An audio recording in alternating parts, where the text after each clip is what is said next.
Dear students, आज का हमारा टॉपिक है BCS 51 introduction to software engineering. इसके हम सबसे पहले ब्लॉक 1 कवर करेंगे। ब्लॉक 1 के अंदर हमारे पास आ जाता है डेवलपमेंट ऑफ SRS की पूरी डेवलपमेंट कैसे करनी है आपके। इसके आगे फर्दर 3 यूनिट्स है।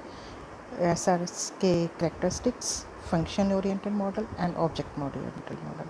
आज हम यूनिट 1 पढ़ेंगे जिसमें आप इसके फीचर्स वगैरह देखेंगे। सबसे पहले हम SRS की डेफिनेशन देखते हैं, उसकी इंट्रोडक्शन देखते हैं। SRS होता क्या है। SRS की फुल फॉर्म है हमारे पास सॉफ्टवेयर रिक्वायरमेंट स्पेसिफिकेशन। SRS इसकी फुल फॉर्म है हमारे पास सॉफ्टवेयर रिक्वायरमेंट स्पेसिफिकेशन। इसमें क्या होता है कि जब आप पहले प्रोजेक्ट बनाते हैं तो प्रोजेक्ट बनाने से पहले आपको पूरी रिक्वायरमेंट की नॉलेज होनी चाहिए कि आपने वो प्रोजेक्ट किसके लिए बनाना है, उसका स्कोप क्या है, उसके अंदर कौन सी फंक्शनैलिटी है, कौन सी नॉन फंक्शनैलिटी है। सारे पॉइंट्स आपको पहले क्लियर होने चाहिए। जब भी कोई भी चीज़ आप बनाते हो तो सबसे पहले उसकी कि क्यों बना रहे हो, ये सारा कुछ हमें एक डॉक्यूमेंट के अंदर उसको रिकॉर्ड करना पड़ता है। और उस डॉक्यूमेंट को आप क्या कहते हो, SRS कहते हो, सॉफ्टवेयर रिक्वायरमेंट स्पेसिफिकेशन कहते हो। ये इसकी डेफिनेशन रीड करते हैं। Is a specification of the software system which provide complete and structured description of the systems requirement, behaviour, interfaces including all functional use cases and non functional requirements. है होता क्या है, एक स्पेसिफिकेशन है हमारे पास जिसके अंदर सॉफ्टवेयर सिस्टम के अंदर उसका पूरी हमारे पास उसकी पूरी कंप्लीट एंड स्ट्रक्चर्ड डिस्क्रिप्शन होती है। स्ट्रक्चर क्यों कहते हैं, क्योंकि इसका एक फॉर्मेट बना होता है, उसी के अकॉर्डिंगली आपको ये सारा कुछ लिखना पड़ता है, उसी के आपको अकॉर्डिंगली इसकी डिटेल देनी पड़ती है। कौन कौन सी रिक्वायरमेंट है, उसके अंदर उसका बिहेवियर कैसे वो काम करेगा, उसके सारे उसके functional use cases and non functional requirement सभी को आप उसके अंदर आप लिखोगे, पूरा लिखोगे उसके अंदर। ये एक एसेंशियल डॉक्यूमेंट है, एक कॉन्ट्रैक्ट डॉक्यूमेंट है। कॉन्ट्रैक्ट जैसे हम एक यूज़र अपनी कंपनी के साथ करता है, जहाँ यूज़र पहले प्रोजेक्ट बनाने से पहले अपनी कंपनी को, जिस कंपनी से वो बना रहा है, उसको पूरी अपनी डिटेल बताता है।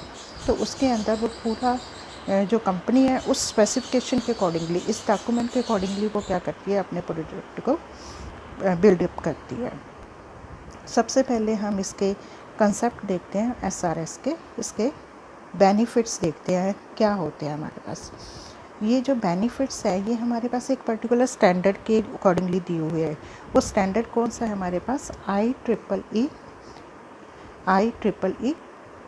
830 स्टैंडर्ड है, जो हमने इसके अकॉर्डिंगली यूज़ किया। सबसे पहले बेनिफिट है हमारे पास forms the basis of agreement between customers and suppliers about the software functionality। अभी हमने पहले भी ये डिस्कस किया है कि सबसे पहले ये क्या होता है, एक एग्रीमेंट होता है। एग्रीमेंट किसके बीच में होता है, कस्टमर एंड सप्लायर के बीच में। कस्टमर जो अपना प्रोडक्ट बना रहा है और सप्लायर जो प्रोडक्ट बनाकर बेचे उसको कस्टमर को देगा। तो एक कॉन्ट्रैक्ट है दोनों पार्टी के अंदर, ताकि वो पूरी उसकी कस्टमर की नीड्स को अच्छी तरह समझ सके, ताकि उसके अकॉर्डिंगली वो अपना प्रोडक्ट बना सके। ऑप्टिमाइज सेकंड है हमारे पास ऑप्टिमाइज डेवलपमेंट एफर्ट। अगर सप्लायर को पहले ही पता होगा उसकी नीड्स के अकॉर्डिंगली, वो सारा जो रिक्वायरमेंट पहले से उसको पता होगी, उस प्रोडक्ट को बनाने से पहले ही सब कुछ पता होगा, तो नेचुरली उसके डेवलपमेंट के एफर्ट्स वो क्या हो जाएंगे, कम हो जाएंगे। उसको दोबारा से रीडिज़ाइन रीवर्क नहीं करना पड़ेगा। थर्ड है हमारे पास form the basis of cost and schedule. Third है हमारे पास form the basis of cost and schedule. Naturally अगर आपको पहले से ही उसका पता है कि आपने क्या चीज़ डेवलप करनी है, उसके कौन कौन से कंस्ट्रेंट है, तो उसके लिए आप क्या कर सकते हो, उसकी कॉस्ट और टाइम का शेड्यूल बना सकते हो। आप बता सकते हो कि उसके लिए इतना टाइम लगेगा और इतनी कॉस्ट लगेगी। नेक्स्ट हमारे पास है basis for verification and validation. ये बहुत इंपॉर्टेंट है, वेरिफिकेशन एंड वैलिडेशन। वेरिफिकेशन क्या होती है कि क्या जो आप प्रोजेक्ट बना रहे हो क्या वो यूज़र की रिक्वायरमेंट के अकॉर्डिंगली बन भी रहा या नहीं बन रहा है। वैलिडेशन क्या होती है कि जब आपका प्रोडक्ट बन जाता है उसके बाद आप उसकी फंक्शनल रिक्वायरमेंट चेक कर रहे हो कि क्या वो यूज़र की रिक्वायरमेंट के अकॉर्डिंगली बना है या नहीं बना है। नेक्स्ट हमारे पास है help software portability and installation. अब उसकी पोर्टेबिलिटी चेक करता है कि वो कहाँ कहाँ पर हम उसको एग्जीक्यूट कर सकते हैं, यूज़ कर सकते हैं, किस किस ऑपरेटिंग सिस्टम के ऊपर उसको एग्जीक्यूट करवा सकते हैं, और उसकी इंस्टॉलेशन के स्टेप्स वो सारे इसके अंदर इंक्लूड होते हैं। नेक्स्ट हमारे पास है हेल्प्स इन इन्हांसमेंट, कि आगे फ्यूचर में अगर आपने उस प्रोजेक्ट को आगे कोई इन्हांस करना है, उसके अंदर कोई और चेंजेस लेकर आनी है, तो वो भी हमारे पास, अगर आपके पास ये सॉफ्टवेयर स्पेसिफिकेशन रिक्वायरमेंट एक डॉक्यूमेंट है वो पड़ा हुआ है, तो उससे देखकर आप उसको ईज़िली आगे इन्हांस कर सकते हो। ये हमारे पास है इसके। नेक्स्ट हमारे पास है की कंसर्न ऑफ SRS। जो की कंसर्न्स है वो भी हमारे पास IEEE 830 स्टैंडर्ड के अकॉर्डिंगली है। कौन कौन से हैं हमारे पास? सबसे पहले उसकी फंक्शनैलिटी में पूरी की पूरी कंप्लीट डिटेल्स ऑफ सॉफ्टवेयर आनी चाहिए आपको। पूरी की पूरी सॉफ्टवेयर का क्या, उससे आपने क्या करवाना है, वो पूरा आपको पता होना चाहिए उस सप्लायर को जिसने वो प्रोडक्ट बनाना है। तो वो भी हम SRS के अंदर बताएंगे। उसके बाद उसके एक्सटर्नल इंटरफेसेस क्या होंगे। एक्सटर्नल इंटरफेसेस का मतलब क्या है कि उसकी पूरी डिटेल बताएगा कि कैसे वो सॉफ्टवेयर इंटरेक्ट करेगा एक्सटर्नल सिस्टम के साथ, या एंड यूज़र उसको कैसे यूज़ कर सकते हैं। नेक्स्ट उसकी परफॉर्मेंस, उसकी कितनी स्पीड है, सॉफ्टवेयर की अवेलेबिलिटी क्या है, उसका रिस्पॉन्स टाइम क्या है, कब वो फेल हो रहा है, ये सारी चीज़ें उसकी परफॉर्मेंस के अंदर आती है। नेक्स्ट हमारे पास है एट्रीब्यूट्स, उसकी पोर्टेबिलिटी, करेक्टनेस, मेंटेनेबिलिटी, उसके अंदर कौन कौन सा सिक्योरिटी प्रोवाइड की हुई है आपने, और लास्ट में आता है उसके कंस्ट्रेंट्स। नेचुरली उसकी लिमिटेशंस भी कुछ होगी हमारे पास, वो लिमिटेशन भी आपने उस अंदर SRS के अंदर प्रोवाइड करनी है। नेक्स्ट आ गया हमारे पास SRS का करैक्टरिस्टिक्स। ये बहुत ज़्यादा इम्पॉर्टेंट है, करैक्टरिस्टिक्स और उसकी नीड। करैक्टरिस्टिक्स हमारे पास, इसको आप उसके फीचर्स भी कह सकते हो। ये भी IEEE के अकॉर्डिंगली दी हुई है। सबसे पहले जो भी आप SRS बिल्ड कर रहे हो वो क्या होना चाहिए, करेक्ट होना चाहिए सभी एस्पेक्ट्स के अकॉर्डिंगली। उसकी फंक्शनैलिटी पूरी की पूरी आपकी करेक्ट स्पेसिफाई की होनी चाहिए आपकी। सेकंड है हमारे पास अनएम्बिगुअस होना चाहिए हमारे पास, कि उसके अंदर कोई भी रिडंडेंसी नहीं होनी चाहिए, कोई भी डुप्लीकेसी नहीं होनी चाहिए। थर्ड है प्रिसाइज होना चाहिए, कोई उसकी बहुत लंबी चौड़ी आपने वो उसकी डिटेल में नहीं जाना, बल्कि उसके अंदर छोटी छोटी आपके ने डिस्क्रिप्शन देखनी है जो हमारे पास उसके वो प्रिसाइज होनी चाहिए, छोटी होनी चाहिए बिल्कुल, मतलब उसके काम के अकॉर्डिंगली, कोई फालतू आपने उसके अंदर गप्पे नहीं मारी होनी चाहिए। नेक्स्ट वो कंप्लीट होना चाहिए, हर एक एंगल से वो क्या होना चाहिए, आपका कंप्लीट होना चाहिए। उसके बाद आ गया आपके पास वो कंसिस्टेंट होना चाहिए।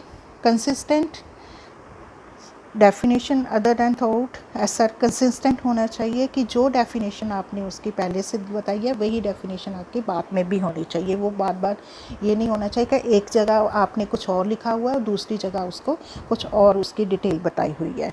उसके बाद वो वेरीफाइबेबल होना चाहिए कि जो भी टर्म आप उसके अंदर लिख रहे हो उसको मैं वेरीफाई कर सकूँ। नेक्स्ट मॉडिफाइएबल होना चाहिए कि उसको आगे फर्दर मैं क्या करवा सकूँ, फ्यूचर में मॉडिफाई करवा सकती हूँ। ऐसा मेरे पास ये उसकी होनी चाहिए SRS की। नेक्स्ट हमारे पास है कि ट्रेसेबल होना चाहिए, उसकी जो रिक्वायरमेंट है अगर किसी दूसरे यूज़र की रिक्वायरमेंट भी सेम है तो वो उस प्रोडक्ट को क्या कर सकता है, ट्रेस करवा सकता है। तो नेचुरली उससे वो क्या करना पड़ेगा, उसके जो वो बना रहा है उसके में उसकी कॉस्ट वगैरह काफ़ी कम हो जाएगी। नेक्स्ट हमारे पास है रैंक्ड फॉर इम्पोर्टेंस स्टेबिलिटी, अब हर एक चीज़ के लिए हमारे पास क्या होना चाहिए, उसकी डिमांड के अकॉर्डिंगली या उसकी यूसेज को अकॉर्डिंगली उसको रैंक देना पड़ेगा। सबसे पहले हमारे पास रैंक देने की डिग्री क्या है, उसकी स्टेबिलिटी है। स्टेबिलिटी मतलब क्या होता है कि related to number of changes required for implementing functionality, वो कितना स्टेबल है उसके अकॉर्डिंगली हम उसको क्या करेंगे, डिग्री देंगे, रैंक देंगे। नेक्स्ट है हमारे पास डिग्री ऑफ इम्पोर्टेंस, कि पर्टिकुलर जो रिक्वायरमेंट है वो कितनी हमारे पास ज़रूरी है। इसको भी आगे फर्दर 3 पार्ट्स में उसने बताया हुआ है ये इम्पोर्टेंस की डिग्री। जहाँ तो कोई चीज़ें, कोई फंक्शन जो बहुत ज़्यादा इसेंशियल होते हैं, बहुत ज़्यादा ज़रूरी होते हैं कि उसके बिना आपका प्रोडक्ट वर्क नहीं करेगा। कुछ ऐसे होते हैं जो कंडीशनल होते हैं, जो कंडीशन के ऊपर डिपेंड करते हैं कि वह चलेंगे या नहीं चलेंगे, और कुछ ऑप्शनल होते हैं कि जिनके बिना भी वो हमारे पास सॉफ्टवेयर वो काम कर सकता है। तो ये हमारे पास 3 इसमें थे डिग्री ऑफ इम्पोर्टेंस। इसके अलावा भी हमारे पास उसके कुछ फीचर्स हैं, जैसे हमारे पास अंडरस्टैंडेबल। नेचुरली या जो भी प्रोडक्ट आप बना रहे हो वो क्या होना चाहिए, आपका अंडरस्टैंडेबल होना चाहिए, ताकि दूसरे लोग जो उसको बना रहे हैं उनको तो एटलीस्ट वो समझ में आना चाहिए। डिज़ाइन क्या होना चाहिए, आपका इंडिपेंडेंट होना चाहिए हमारे पास।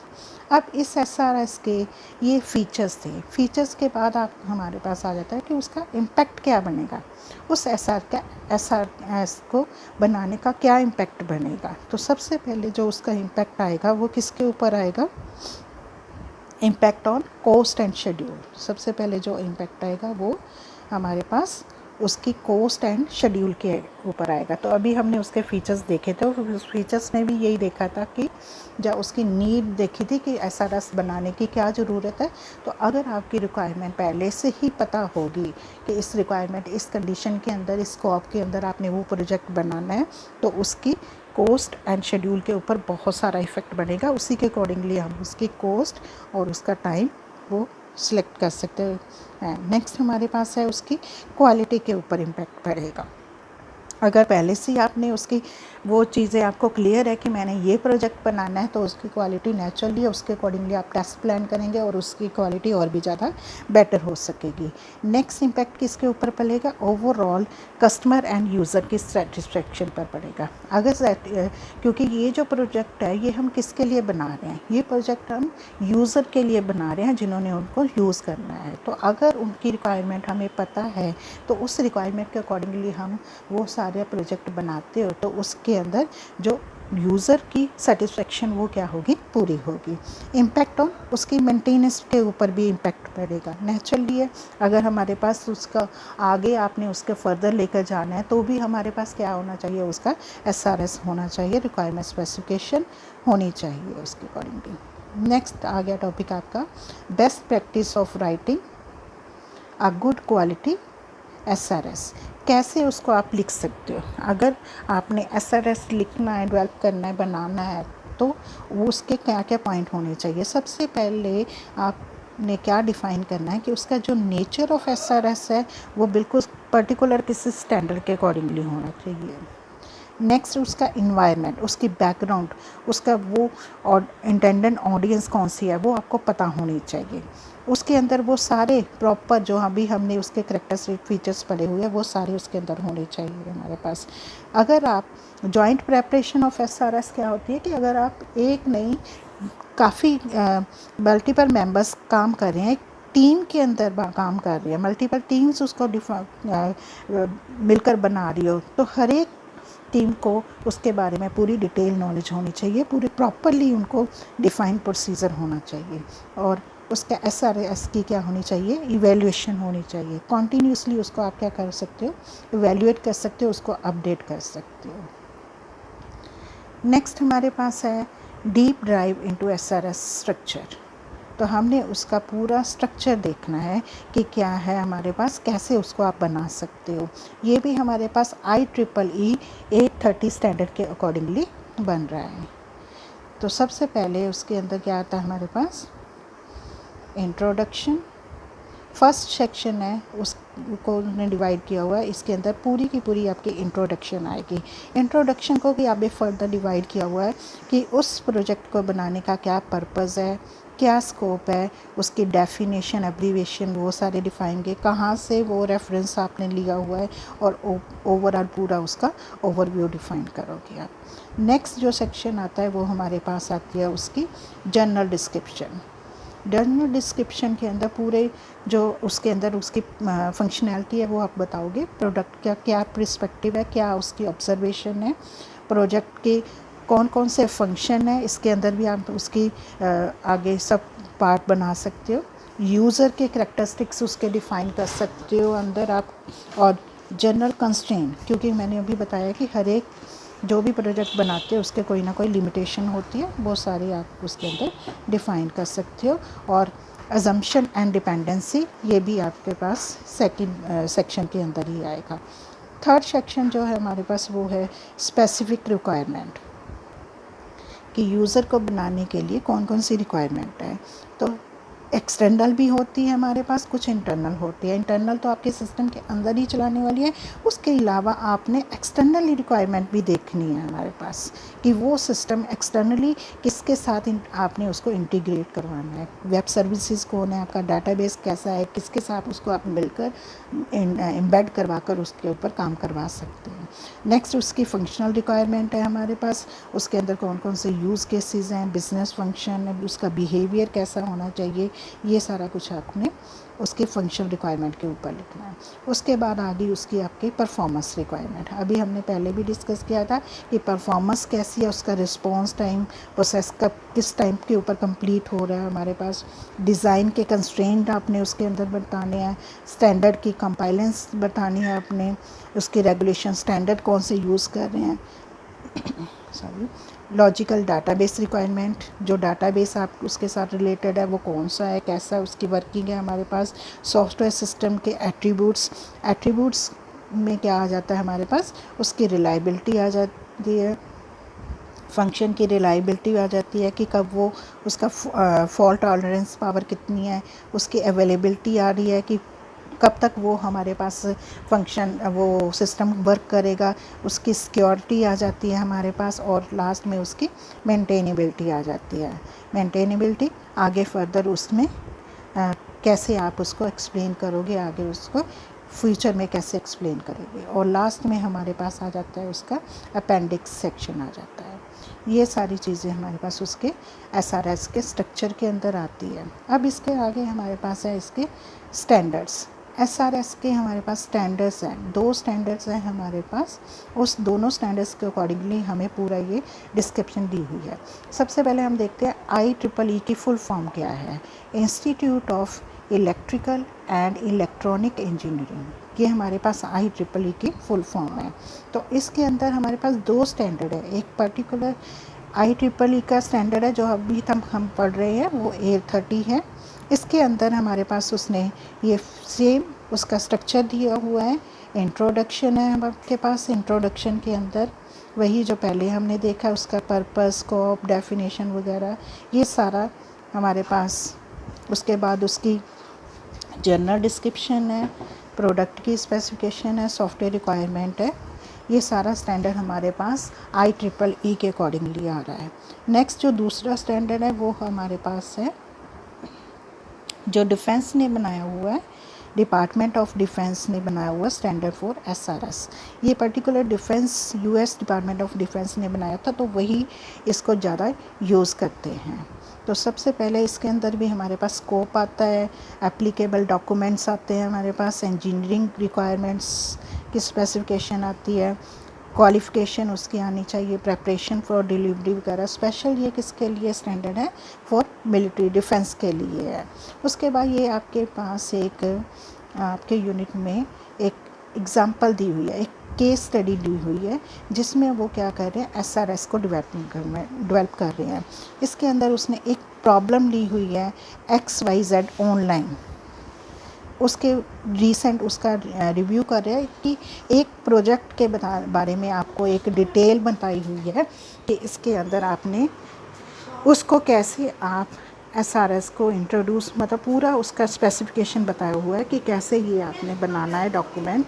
ये सब कुछ आपने इस केस स्टडी के अंदर जस्ट इसको आपने रीड करना है और आप आपको ये पता चल जाएगा कि कैसे आपने अपना SRS डेवलप करना है।